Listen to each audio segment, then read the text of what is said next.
Alright, what's up guys? Stephen L. Smith here, bringing another tutorial video today, and we're going to be talking about how long does it take for you to learn fingerstyle guitar.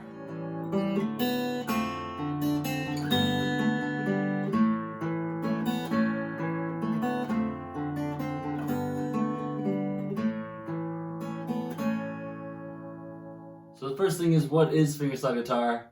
And it's basically when you're playing the melody, bass, and rhythm all at the same time.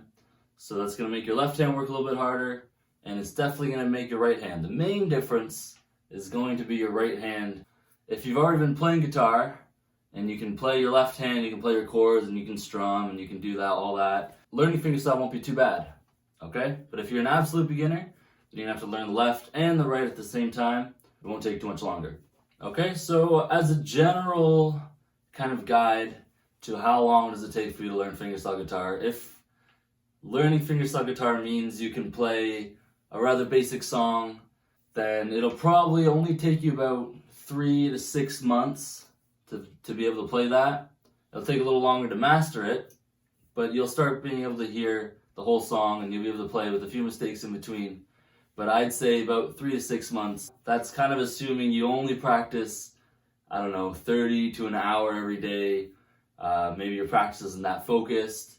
Alright, so the second part of this video is that we're going to talk about how you can take it to the next level and how you can speed up that progress so that instead of 3 to 6 months, maybe you're playing these songs in 1 to 2, or maybe within the 3 to 6 months you're playing some harder songs, and in a year, you're mastering some Tommy Manual.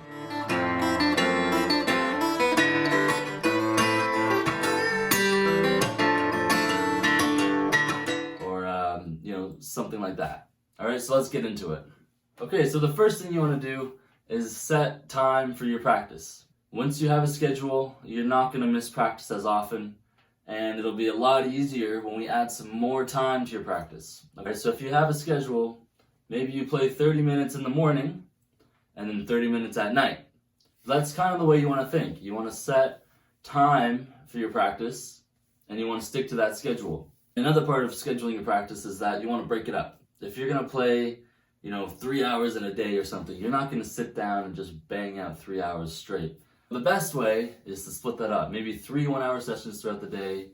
If you have that luxury, that you're at home. Now, at the filming of this video, everybody's in lockdown, so you have no excuses right now. But assuming somebody's watching this in the future, then you gotta think about your own schedule. All right, so to sum up the first part is you want to add more time to your practice, and you want to schedule that practice, okay? And you want to break it up.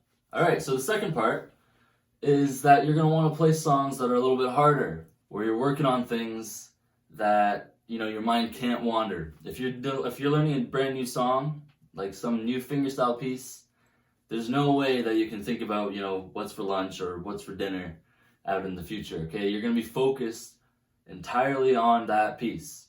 If you do 30 minutes of strict, focused, deliberate practice, then that will pay off, at least 2 times. All right, so to go along with the working smarter is you want to play songs that you love, right? If you're really into a certain song, you're going to be putting in the hours, and it's going to be really enjoyable. You're going to love it. So make sure that you're challenged and you're enjoying it, all right? You want to be excited to practice. All right, my last point, the most important point, is that you're going to need a good workbook or even a good course. Now, personally, I learned from this book, a Lou Manzi Complete Fingerstyle Guide, and I've been using it for all my students, and they've had great results. So I really recommend this book. I've got it in the description, so you can go check that out. It's got all sorts of different music, ramping you all the way up to a strong fingerstyle player. And if you want to take it one step higher, let's take it a course. If you can get a course, then you can have the workbook and the teacher all online through your laptop. Okay, so what I would recommend is TrueFire. TrueFire is fantastic. They have all sorts of different courses that you can choose from, and they even have live teachers. And there are so many courses on fingerstyle guitar, from Tommy Manual, Andy McKee, John Knowles, just to name a few. Okay, but you can get courses directly from them, so you can learn from the pros, which I think is just phenomenal. Alright, so you can check out the link below. I'll have TrueFire linked up, and you can browse through all the courses, get a free trial. Then you can access everything for about 30 days, I believe. And if you're really into it, you can get a membership, which will allow you to go through all the courses that are there. Or you can purchase courses one by one, and that's a great idea too. To sum it up, if you want to play fingerstyle guitar, it's going to take some work. It'll take 3 to 6 months if you're practicing like an average person. But if you use all these tips that I talked about, scheduling your practice, adding more practice time, working smarter, not just harder, okay, playing songs that you love, and most importantly, going through a workbook or a course so that you have that structure. And if you implement all these tips that I've been telling you about and going through a course and a workbook, I'm sure you'll see results 1 to 2 months, and 3 to 6 you'll be playing some great songs, and a year or 2 you'll be a pro. Alright, so thank you guys for watching. Make sure you give me a like, subscribe, comment if I missed anything, or if you have any questions. I'd love to hear from you guys. Thank you so much for watching, and I'll talk to you in the next one. Take care.